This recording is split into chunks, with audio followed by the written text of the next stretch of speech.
Hello, hello, everybody. Welcome in. How is everybody doing? Awesome. Nice to see everybody here.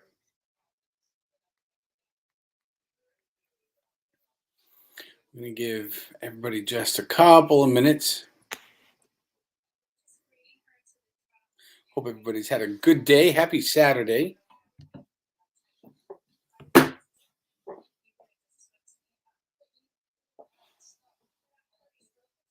Hey, Sam. How are you? Thank you for being here. I appreciate it. Make sure if you have not already, if you could hit that like button. Hello, Max.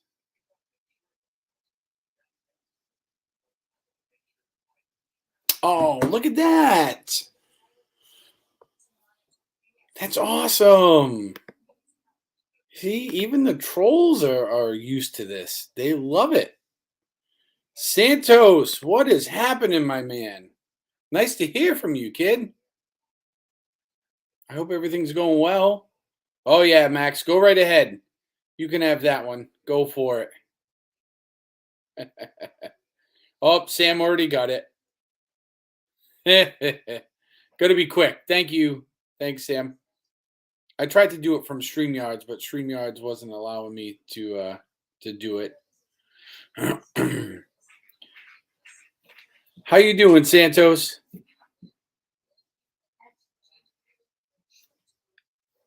Yeah, Sam's quick.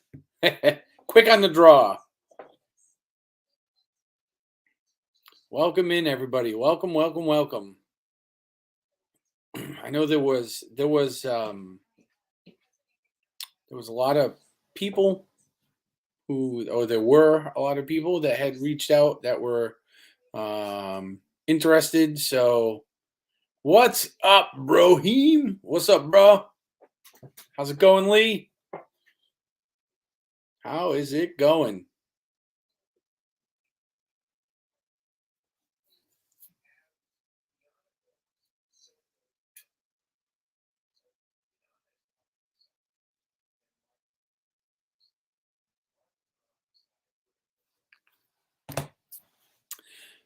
Oh, that's good to hear, Santos. That's awesome. I am glad everybody is here.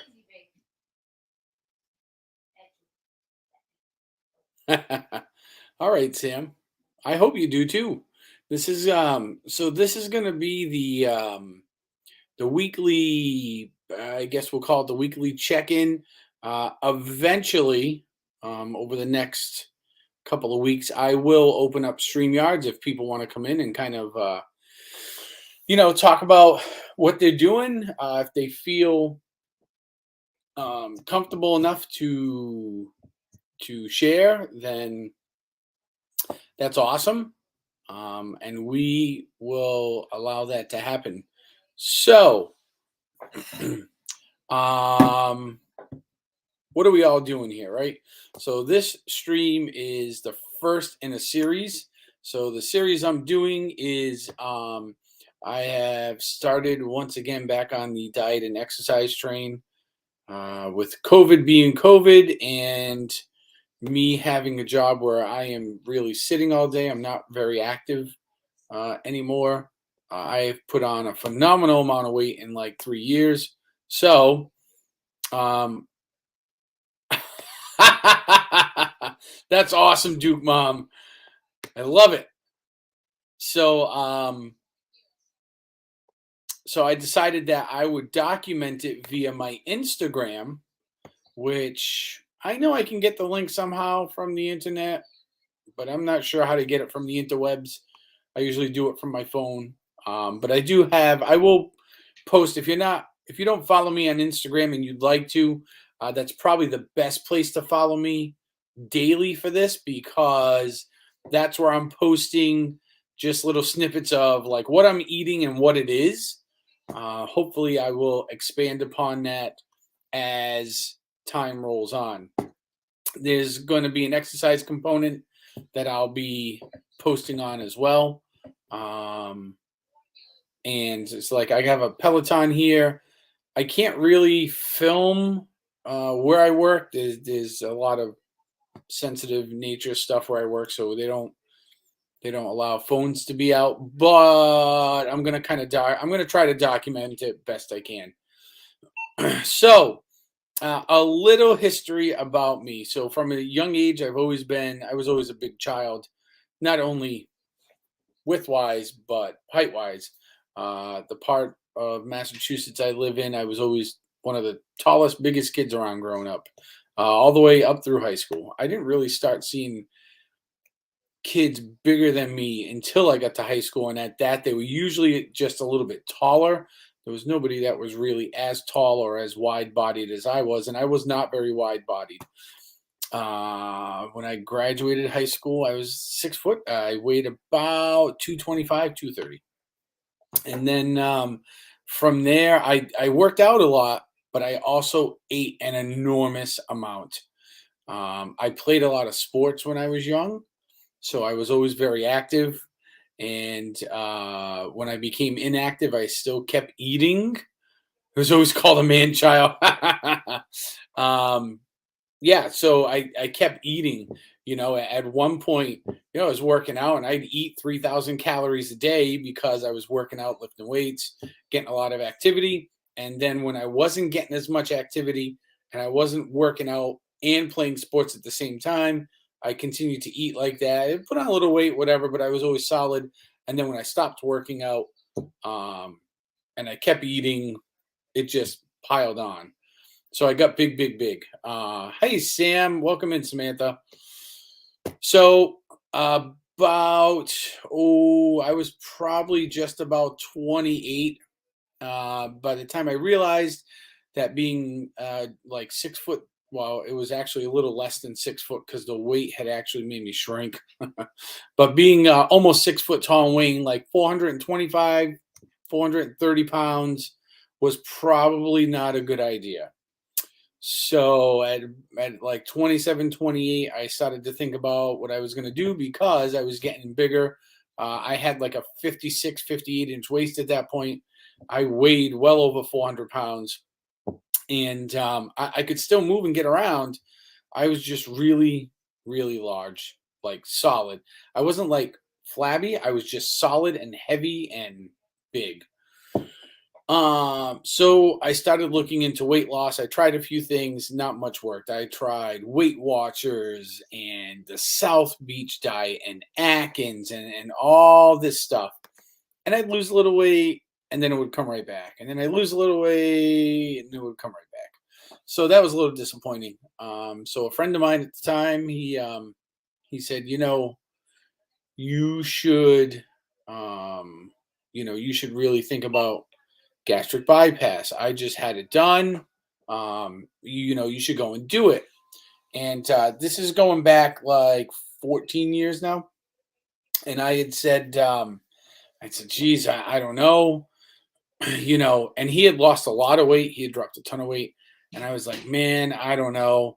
Because around here, up in the Boston area, the procedure I had, which was a Roux-en-Y, which is where they literally rearrange your insides. So they would cut your intestinal tract up and they'd suture your stomach off and they'd reconnect everything in the right configuration. People were dying on the table. And it was all over the news. We were seeing a lot of people. It was almost like a weekly thing. This person died from that procedure, another one, another one. So it made me really, really nervous. What I didn't learn until later on is that a lot of those people that were dying from those procedures were people who were a lot older than me at the time. They were a lot bigger than me, and they were in way worse health and had a lot more pre-existing conditions, a lot of like heart failure, diabetes, COPD, and circulatory problems. So that was like their last ditch effort, and their body just couldn't handle the surgery. So I finally decided that I was going to go and have this procedure done. I started in like June, the end of June of '07, And because at the time they didn't do the surgeries year round like they do now, they put me in the program.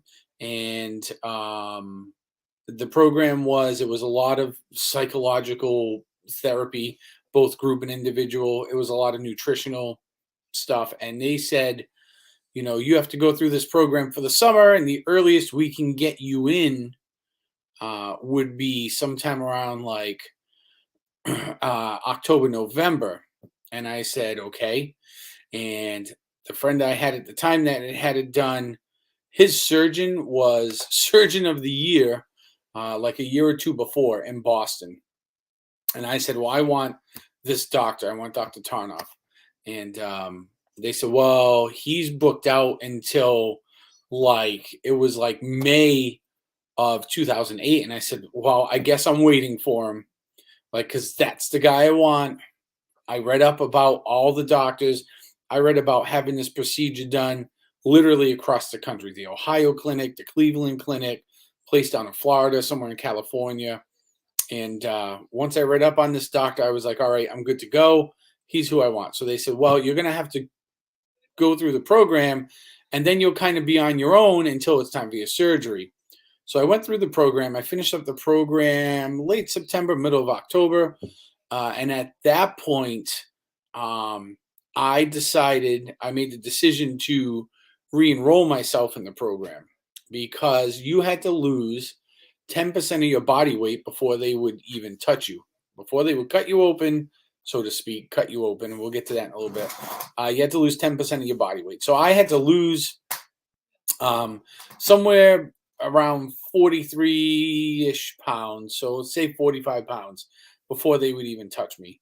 In the first 4 or 5 months I was in that program, I did lose some weight. I lost like 32, 33 pounds. So I was a few pounds shy. And I knew in myself that if I didn't stick going up to Boston, which is an hour drive each way for me, if I wasn't going there once a week to weigh in and check in and go to all these group and individual therapy sessions and nutritional appointments, that I would eventually, put that weight back on. So it was really good for accountability.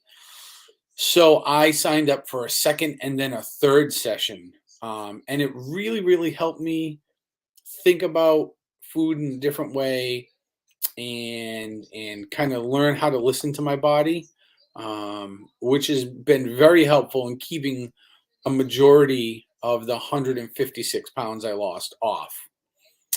Most people that have this surgery in 10 years or less put not only all of the weight back on, but they actually gain an additional 20 to 50% of the weight lost. So, if you lost 100 pounds, you'd gain an extra 20 to 50 pounds on top of putting all the 100 that you lost off. So, hey, Duke Mom, welcome back. So I stayed in that program. So March of 08 rolls around. The producer and I, we buy a house. We move in February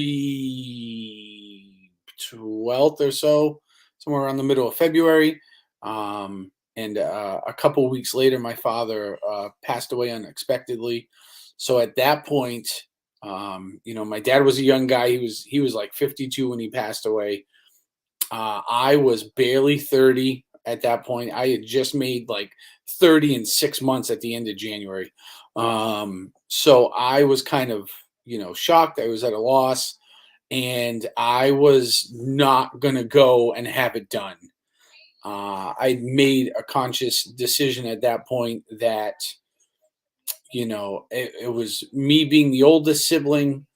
Out of all my siblings, I was the oldest. I said, the one thing my father wanted me to do, he said, if I'm ever not here, you just take care of your mother. And I'm like, all right. So now, this is kind of on me. And between Stephanie and my mom, they're like, no, you really need to do this. You've done so much work to get to it. And I'm like, but what if? And they said, what if you don't, at some point, this is going to catch up to you sooner than later. So the what if will be just a matter of when. So they kind of convinced me, and May 14th of 2008, I went up to I went up to Tufts Medical Center in Boston, and I had a Roux-en-Y done. So, they took my stomach. My stomach stays intact. They sutured off a little pouch. It's about the size of an egg when they first do it.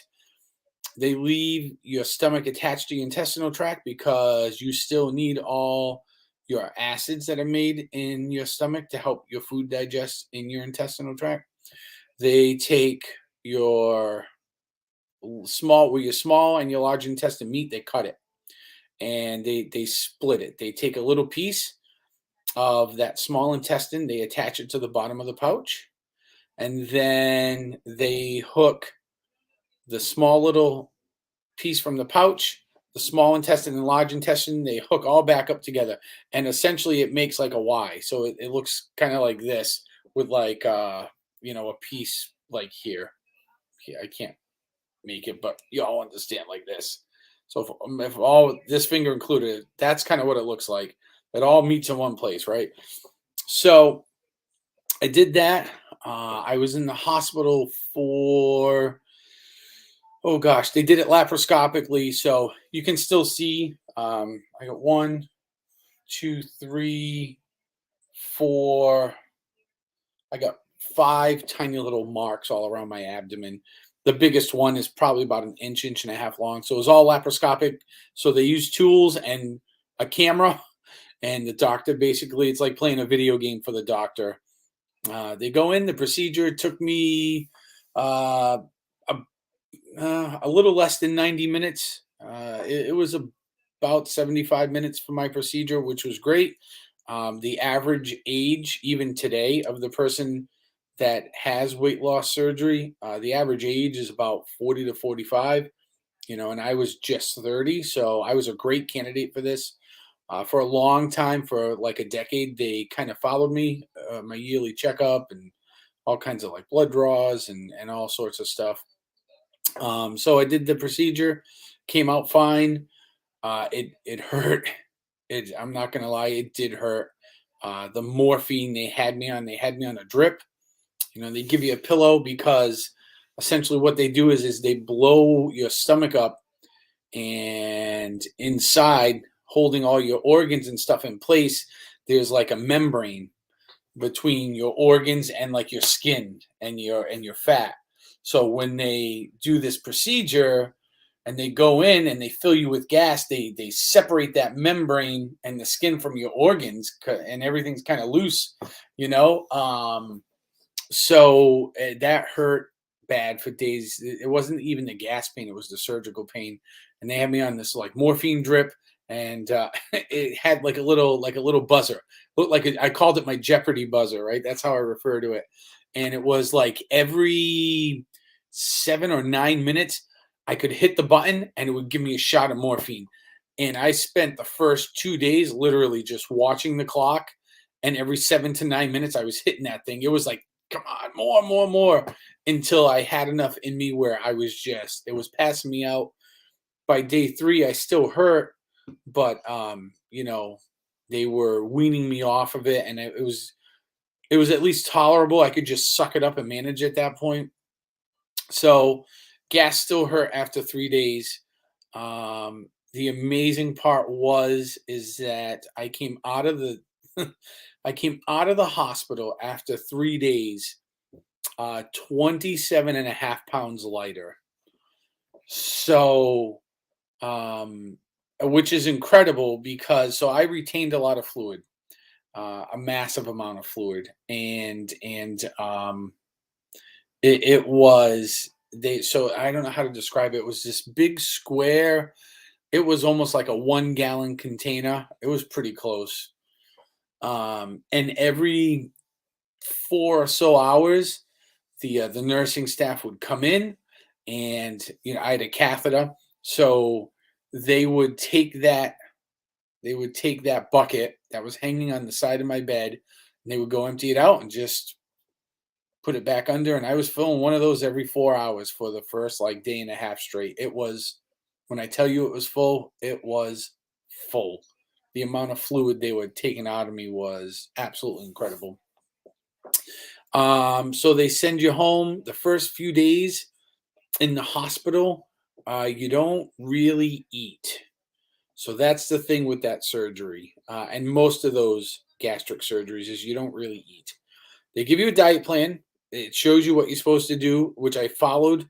I went overboard and I stayed in each stage of that diet program uh, for weeks, if not months longer than I needed to, because they said the longer you could stay in each stage, the more weight loss you would see.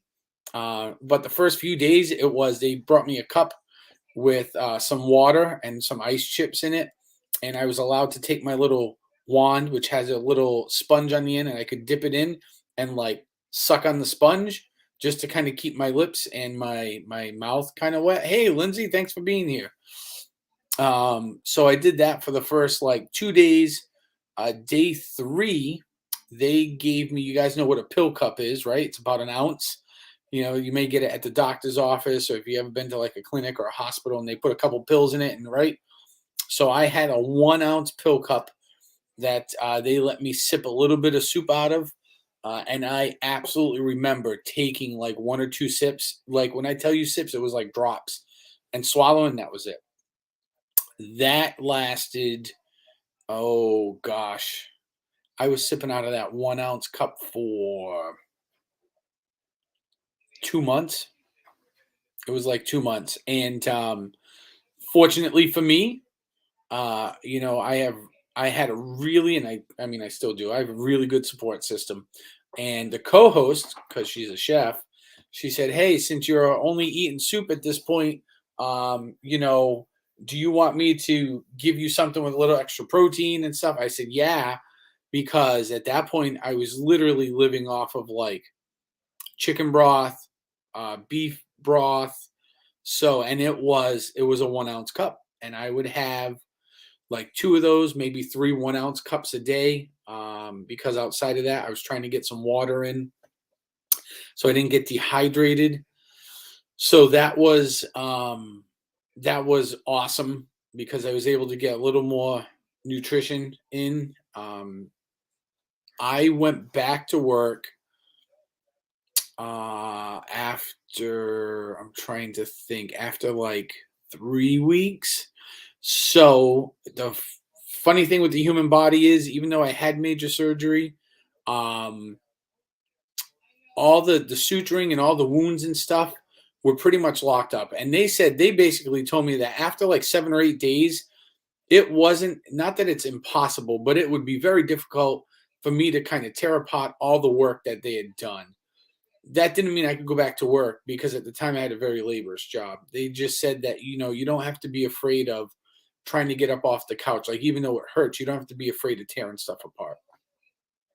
So I was very fortunate at the time. The government entity I was working for, I had a really good boss. He let me show up. I did a lot of like driving. So I just kind of like sit, you know.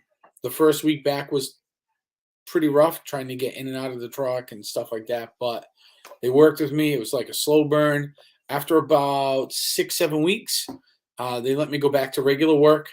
So that was the period of time I needed to fully heal. So I did, and so in a matter of like the first 6 weeks, I had lost something like almost 50 pounds in a matter of like 6 weeks. It came off like almost instantly. Again, having the laborious job helped. I was drinking out of a 1 ounce shot glass pill cup for like 2 months before I decided to move, and I upped that quantity to about 3 to 4 ounces, and I stayed there for about another month. And then going into my third month is when I started to eat pureed food. So Stephanie was really good about literally just giving me pureed food. It was a lot of like maybe every now and then a little pureed mashed potatoes, but like beef, chicken was ground to the point where you know, like the inside of like, say, like a chicken nugget from McDonald's, how it's like that compacted mush. Well, imagine if that wasn't like compacted. That's kind of what we were talking about. So it was really mushy. It was almost liquid. It was literally almost liquid, because that's all my stomach could handle at that point. So I entered that second phase and that lasted a couple of more months. So I ate like that. By the time I got to phase 3, which was like ground food in the program, so that was when I could start having a little bit of ground hamburger, ground chicken. It really needed to be moist because, and even now, like stuff needs to be really moist because if it's too dry, it physically hurts. It physically hurts to try to get through the system. Um, so, and that's when I could introduce a little bit of vegetable.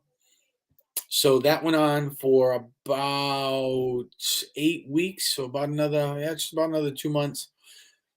From there, I went to there's 5 stages. So that was stage 3. Stage 4 was actually starting to eat like regular whole foods again in the amounts that were appropriate. And the amounts were, at that time, it was like 1 to 2 ounces of a protein, which was, chicken, beef, fish, and then some sort of like vegetable. They wanted me to take like an ounce or two of vegetable, and then of course try to get my water in on top of all that. And at that point, my stomach had probably gone from about the size of an egg, give or take, to probably about something the size of about a tennis ball.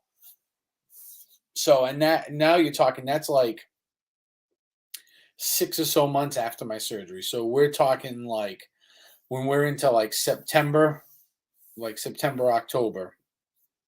Um, and then by Christmas of that year, I had come out of stage 4. So just about 2 months later, I'd come out of stage 4 and went into stage 5, which is maintenance. And then at that point, stomach's about a little bit bigger than my fist, which is large. So like maybe about the size of a softball, give or take. And that stayed like that for a long, long, long, long time. And then, of course, over time, as you eat, your stomach expands. And with the Roux-en-Y, the rule of thumb is when you get to your lowest weight, you should expect to gain 10 to 15% of whatever your weight loss is back. So if you lose 100 pounds, you should estimate about 10 or 15 of that will come back on, only because your body adjusts at that point. So, and that did happen. I had lost 157 pounds. So, you know what? I put about 10% back on, just about 12 to 15 pounds. Um, and that was fine. And I maintained that for a long, long, long, long, long years. I mean, years and years. I was going up to check in once a year, and it was like year 8, and they're like, "This is incredible that you've kept this much weight off this long." And it's only been the last like 3 to 4 years. I mean, like 4 years ago, so like 2018, they I had a little bit of weight gain, but it wasn't terrible. It was like maybe 7 or 8 pounds. And then when COVID struck is really what really kicked my backside. So what doesn't help all of this, and this is the kicker, if anybody's thinking of having weight loss surgery, here's the kicker, is that you can go back and you can eat whatever you can tolerate. So you could go back if you can tolerate eating chicken wings and pizza and burgers and all that stuff, which you probably be able to. Go ahead, go for it. So for me, my tolerance ends basically with stuff that's really super high in fat, and sugar, a lot of sugar. Lindsay, it was 2008, so like 14 years ago.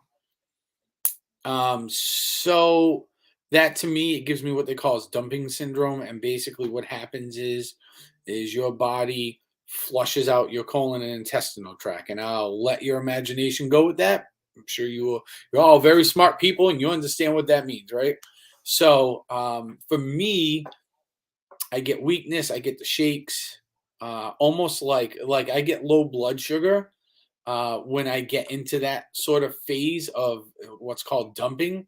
Um, to a certain degree, you're almost like a self-made diabetic, because what happens is your body recognizes you have see, all right, 7.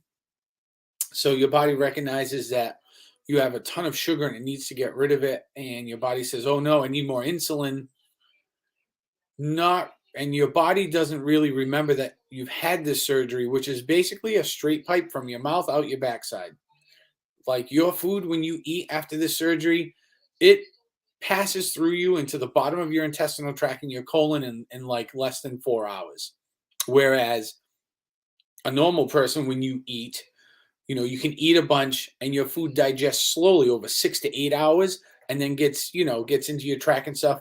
Mine goes pretty quick, 3 to 4 hours, and it's done. So your body doesn't remember that you've had the surgery. It just recognizes that all of a sudden it's been smacked with sugar and it dumps insulin into your body. So what happens? It dumps your blood sugar, and there we go. So I kind of had a feeling this happened. I didn't really realize how low my blood sugar was going until I was at the fire station one time.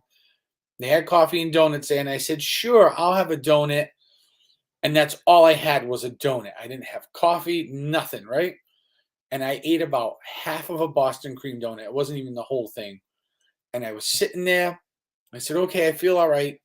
And I went and I did some of the training exercises. And when I came back, one of the paramedics there, she was like, "Man, you don't look good. You all right?" And I'm like, "No, my sugar's crashing. I'm dumping because of my surgery." She's like, "Here, have some orange juice." She goes, "Let me take your blood sugar." And it was literally at like 27. It was rock bottom low.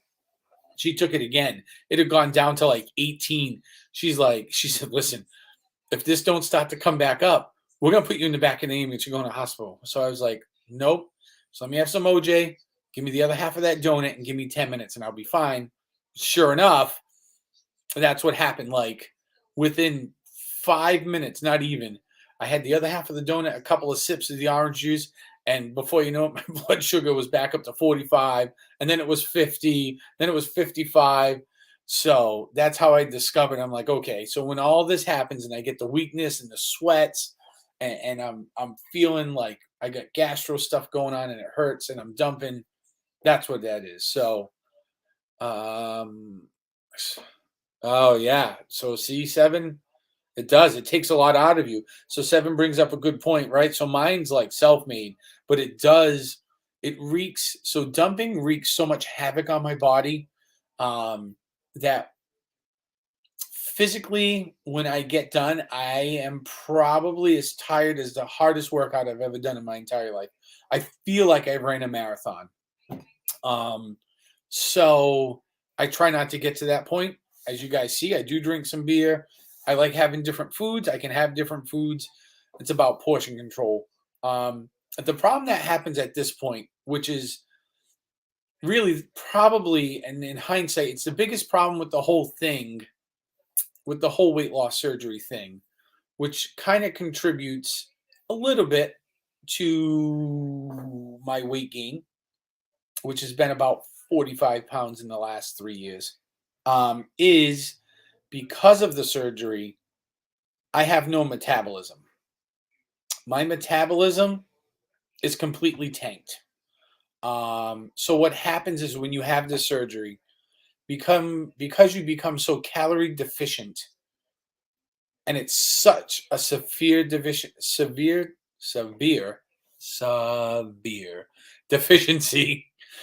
for so long, your body shuts down. It goes into like a fight or flight mode.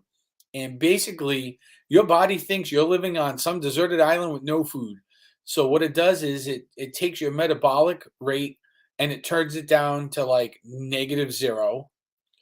And it slows down so much because it's trying to conserve what little body fat and energy you have, because it thinks for some reason you're not getting all the nutrition that you should be getting. So couple that with exercising, and you lose a lot of weight really quick. But that never goes away.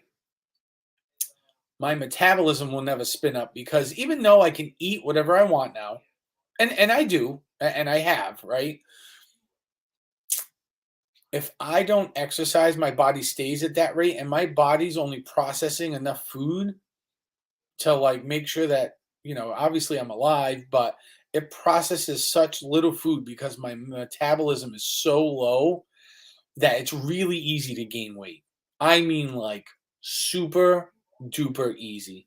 So I really need to almost be on the workout train more because even on a really like big day for me eating, I'm not taking in much more than like 1,500 calories. And that's, I mean, you're talking, that's a heavy day where I have like, maybe I'll have a couple of beers, a few slices of pizza throughout the day now, not in one sitting. I'm talking about over the course of the day.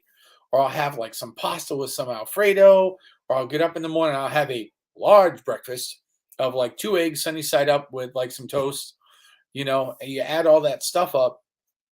To me, eating like 1,500, 1,700 calories in a day, that's a lot of eating, which for a normal male would probably be okay. But between the late weight loss surgery and genetics play a part into, your body shape and how you process food and weight gain and weight loss. That all kinds of works against me. So when I'm not working out, and when I say working out, I mean vigorously working out for like 45 minutes a day. When that doesn't happen, the weight either doesn't come off like I want it to, or I barely maintain like where I'm at. So now factor all this in. We spin up to 2019. March comes along. I already have at that point, I had been teaching or in and around school systems pretty much full time for about 3 years at that point. So my job had already gone from being very physical and very laborious to kind of sedentary. I was up on my feet, I was moving around, but I wasn't doing a lot of heavy lifting like I was. I was getting a lot of steps in, I was getting a lot of walking done, but there was no really heavy labor to kind of help spin my metabolism. So I put on like, like I said, like 7, 8 pounds. He's like, okay, that's not terrible. You're getting older anyways. Um, so yeah, I perked you guys up with the talk of the donuts, huh? And your metabolism changes, it slows down as you get older. For men, we lose a lot of testosterone, which helps, all this stuff. I'm like, oh, that's not bad. And then 2019 comes, everything shuts down, we get sent home. So at that point, now I'm literally just sitting in my house all day. I'm not getting in even a little bit of steps because I'm home. I'm teaching from home on my computer all day, every day for like the next almost 90 days at that point. I mean, we were 65, 75 days. So almost half a school year. I sat literally right here, just like I'm talking to you guys, and I taught. And then summer comes around, nothing's open. We get to the fall, we're back to teaching remote. When I do finally get into the schools, it was like, you can't go anywhere. You got to stay in your room, keep the air circulating, stay apart. And I'm sitting at the desk because not only am I teaching in person, I'm also teaching on the computer live, synchronous every class.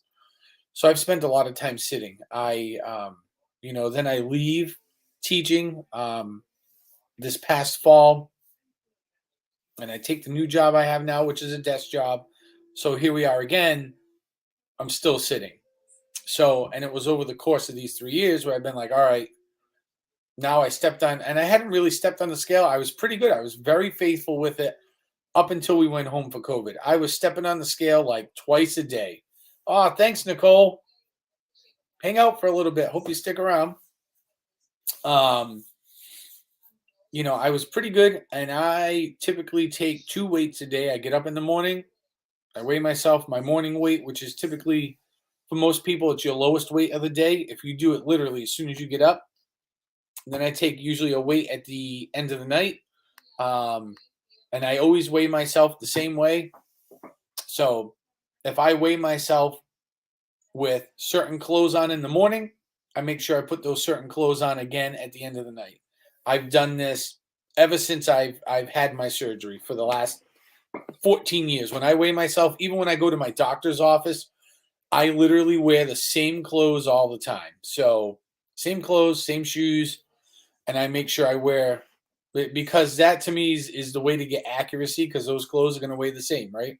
So I do that every day. I've started doing that again this week. Um, so as of this morning, so for those of you that have followed, right? So now we've got a little bit of my history, where I've been, where I've come from, what I've done. Now let's talk about what I'm doing. So what am I doing? So Stephanie, I was talking with Stephanie, and we're going back and forth. She said, I work with somebody who had really good luck with the Bright Lines diet. Why don't we try that? I said, sure. Might as well try it. It can't hurt any. Basically, the Bright Lines diet is no sugar, no flour. It's a lot of protein. There's vegetables. Got a little bit of fat in there. It's not terrible.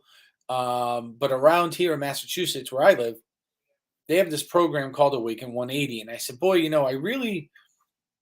I like the idea of going to somewhere where I can talk with somebody and say, hey, here's how my week is gone. Here's what I've done.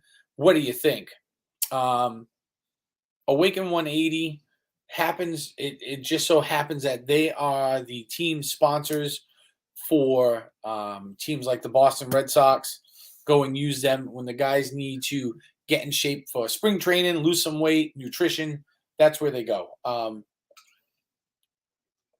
Here's my water, right? So I said, boy, maybe I'd really like to try that. So I looked into it. I have an appointment for a week from today, actually. Week from today? Yeah, I think it's a week from today. To go over there, and they're going to set me up, and we're going to try the Awaken 180 program. It is very expensive. So fortunately, right now, we have the ability to do it. I wasn't going to do it. Stephanie said, do it now while we can, because there may come a day where we can't anymore, and you have to just try to maintain whatever you're doing on your own. So with the Awaken 180 program, they provide all the counseling. If you choose to, you can buy your food from them. Their food is created based on a menu from a place called Davio's, which is a very upscale steakhouse, which is probably why it's so expensive. So like when you get your beef from them, like I think one of their meals you get, it's like a 6-ounce piece of filet mignon with, a little mashed potato and a little vegetable, whatever. You're getting like a Davio steak, but a small version of it. So hence why it's so expensive. They do offer lifetime counsel and weigh-in, which is great. So I really like that they're gonna, hold me accountable, which is great. I think this is gonna work. What we're doing right here, me documenting it also. The big thing is for me is gonna be the exercise. Is finding the time to either work out at work or come home and get on the Peloton for 35, 40 minutes. Fortunately for me, where I work, people, they are expected to be fit and ready to go when needed.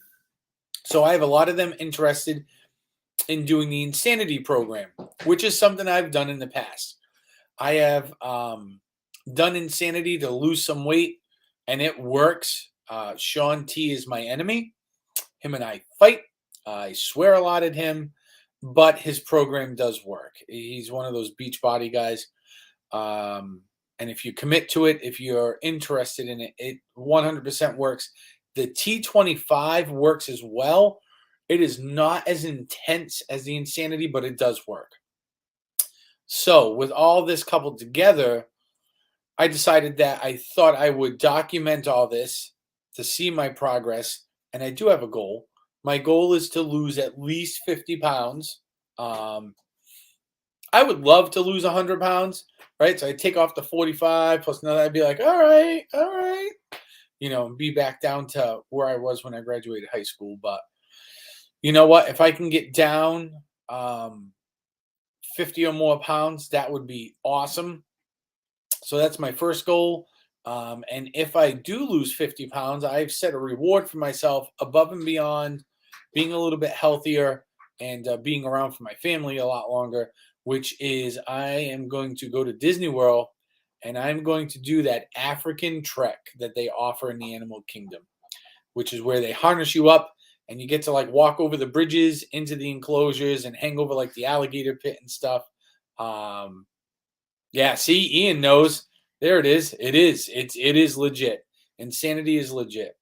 So those are, those are my goals. Stephanie has been great with doing like a bunch of meal prep because she's not very big by any stretch of the imagination, but she also wants to be a little healthier.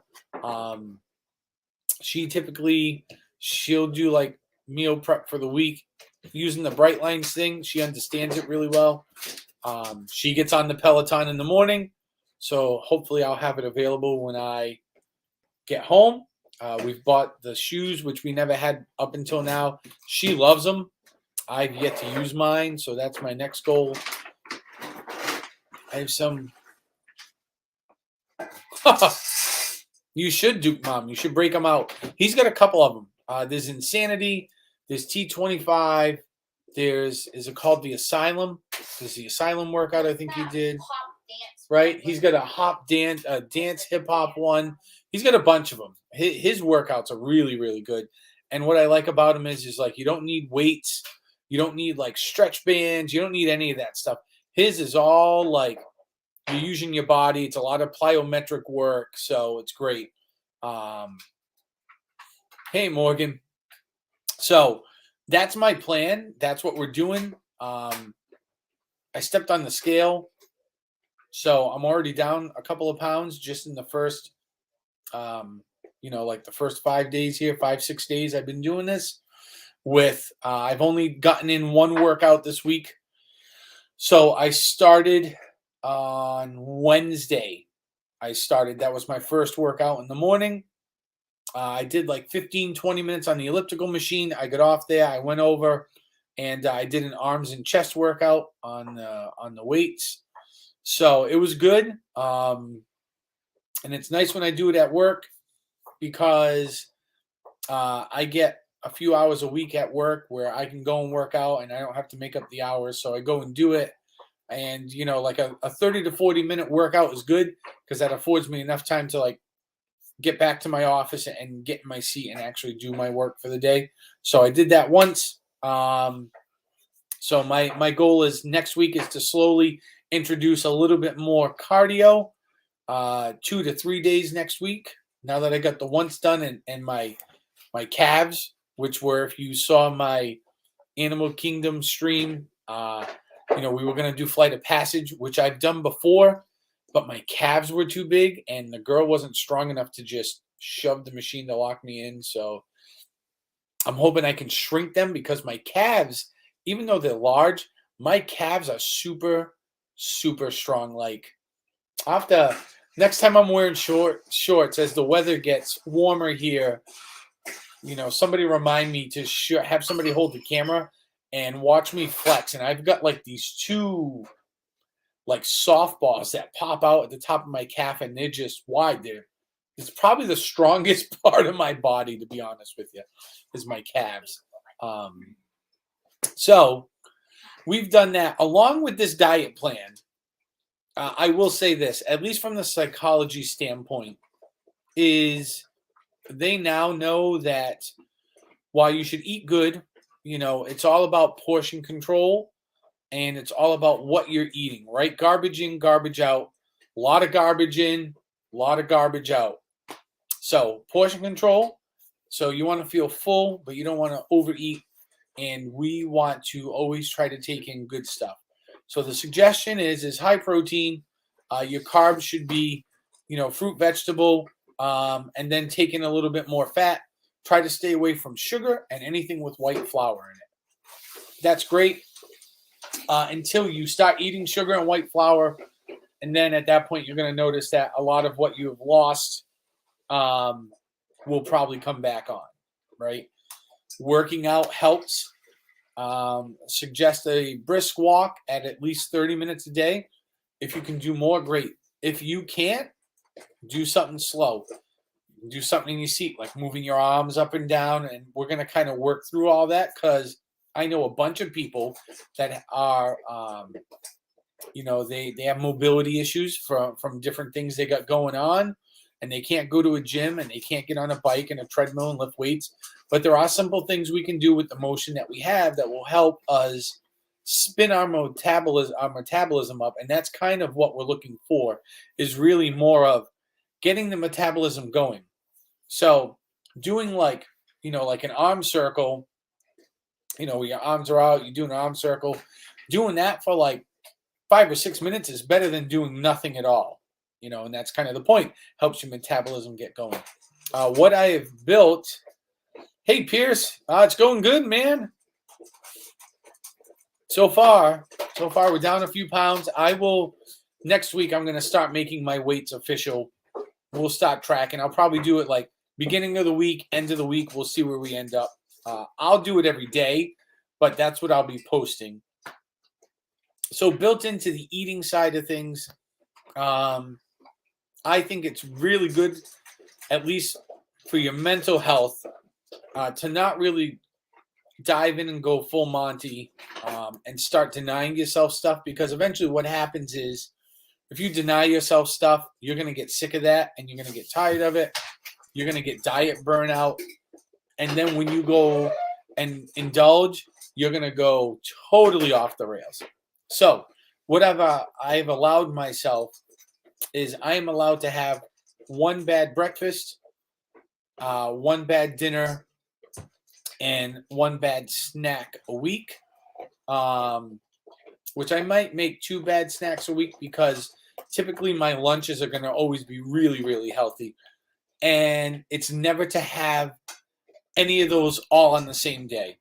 So the days I have my bad dinners or my bad breakfast, I don't have a bad snack or a bad opposite meal, right? So it builds in like a cheat, but I think mentally people just kind of need that. You need to indulge a little bit.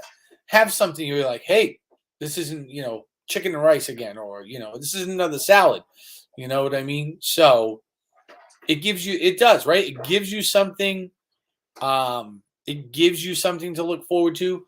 The key to having that built in is literally how much are you having. So you like ice cream? Dude, go and have ice cream, man. Do it up. But instead of having, like salad bowl size, half-gallon Ben and Jerry's with hot fudge and some Jimmy's on top with a little whipped cream, go and get yourself like a little 4-ounce cup. Put 4 ounces of ice cream in there, and then measure out like a tablespoon or tablespoon and a half of, hot fudge sauce to sprinkle over the top. Instead of having that big portion, have a smaller one. It does, believe it or not, it does 2 things. One, let's face it, all the bad stuff really tastes good. So it's nice to have that stuff. But 2, it actually helps with your psyche, right? Helps with the psychological side of it, where you're not always, quasi miserable because you're like, oh, I can't have that because I'm on this stupid diet. You have that little bit of a freedom, that little bit of a break. So that's kind of where we're going and what we're doing. I'm trying to think. I stepped on the scale. I'd have to go step on the scale again. But I think in my first 6 days, I'm down. It's like 2.5 or 3 pounds. Somewhere now. I'll do the math and I'll post it. But if you want to follow along daily, head on over to my Instagram, which is a picture of me. You can't miss me. Let me see if I can. I don't really know how to find it, but it's surban3. Kind of looks like this. Let me see if I can show you guys here. So there it is. Yep, there. So come on over. If you want to follow me on Instagram, you'll see I already have posts from this week. some of the foods I've already eaten, that I've put up. So that's going to kind of be like my daily log. I'm going to be using the MyFitnessPal app to really start tracking calories next week, because it does help. And then this will hopefully be a once a week deal where, I'm going to get on here. I'm going to talk to you guys. We're going to use StreamYards. And I kind of just want to share a little bit about where we're going, where I've been for the week, what I've been doing, how it's working. And hopefully, I'm hoping that as more people follow along, it helps you out. It inspires you. Hopefully, people will want to come on and maybe share a little bit about their story, how they're doing that week, what they found worked for them. We'll exchange some ideas. And I will, as the weeks go on, take out my program book from, oh my gosh, 14 years ago now, and go over and share with you a lot of what comes out of the journals. We'll talk about journaling food next week and how journaling food actually helps. It's a huge pain in the tuchus, but with these neat little devices in our hands now, it's really simple to do. Dude, Mom, I already got you to the gym today. That's awesome. So this is a start of it. I hope you guys join me and y'all stick around. And you guys follow me every day. So follow me on my Instagram. See what we're doing over there. Meet me here every week. The lane break thing. Oh, so, and if you have a Peloton, I am on Peloton. So we have a Peloton bike here. It was one of our COVID purchases. It actually gets used. It's not just having clothes hanging on it. Hey, Christina. And there's a new feature called Lane Break. It kind of looks like Tron, but it plays like a video game where it gives you points as you're pedaling, like you're changing lanes using your resistance knob. And on the screen, you see your bike wheel changing from one lane to the next, and it gives you points. And you can play against your friends and against the greater worldwide community. So, I am on Peloton. If any of you want to get on and challenge me, then by all means, let's do it. You don't have to have a Peloton bike. You just have to have the Peloton, you just need the app, right? Well, yeah. So you just need the Peloton membership. Even if you don't have a bike, we could do a lot of challenges using the Peloton. Peloton has, I think they have a free app that does some. I'll look into that and get back to you guys. But that's it for this week. So thanks for joining me here. Share this out. If you think there is somebody that may be interested in hearing my story, that could maybe use a little nudge, or somebody that's kind of like a buddy to help them with diet, exercise, weight loss. And you guys have seen me before. Obviously, I am not a small dude. So, if you're looking for that inspiration and you want to come and do this with me, by all means, share this out. Tell that person, get a hold of me, and I would be more than happy to share what I have and help them out. So for right now, thank you all for being here. I really do appreciate your support. Make sure you've hit the like button. If you don't want to miss the stream, make sure you are subscribed and you've hit the bell notification. So when we do this once a week, which it'll probably be on Saturdays, either Saturday or Sunday, we'll share it out, and you guys will get my weekly update live. I hope to see you on Instagram, surban3. Come find me. You see my daily log of food and stuff. So we'll catch up with you all later. Have a great night. I'm going to go have my cheat dinner of the week. I'm not really sure what it's going to be, but I will tell you it involves beaver nuggets from Buc-ee's. So I'll let you all know how that goes over the next week. Bye, everybody. Thanks for being here. I appreciate y'all. Thanks for supporting me, and we will see you all very, very soon.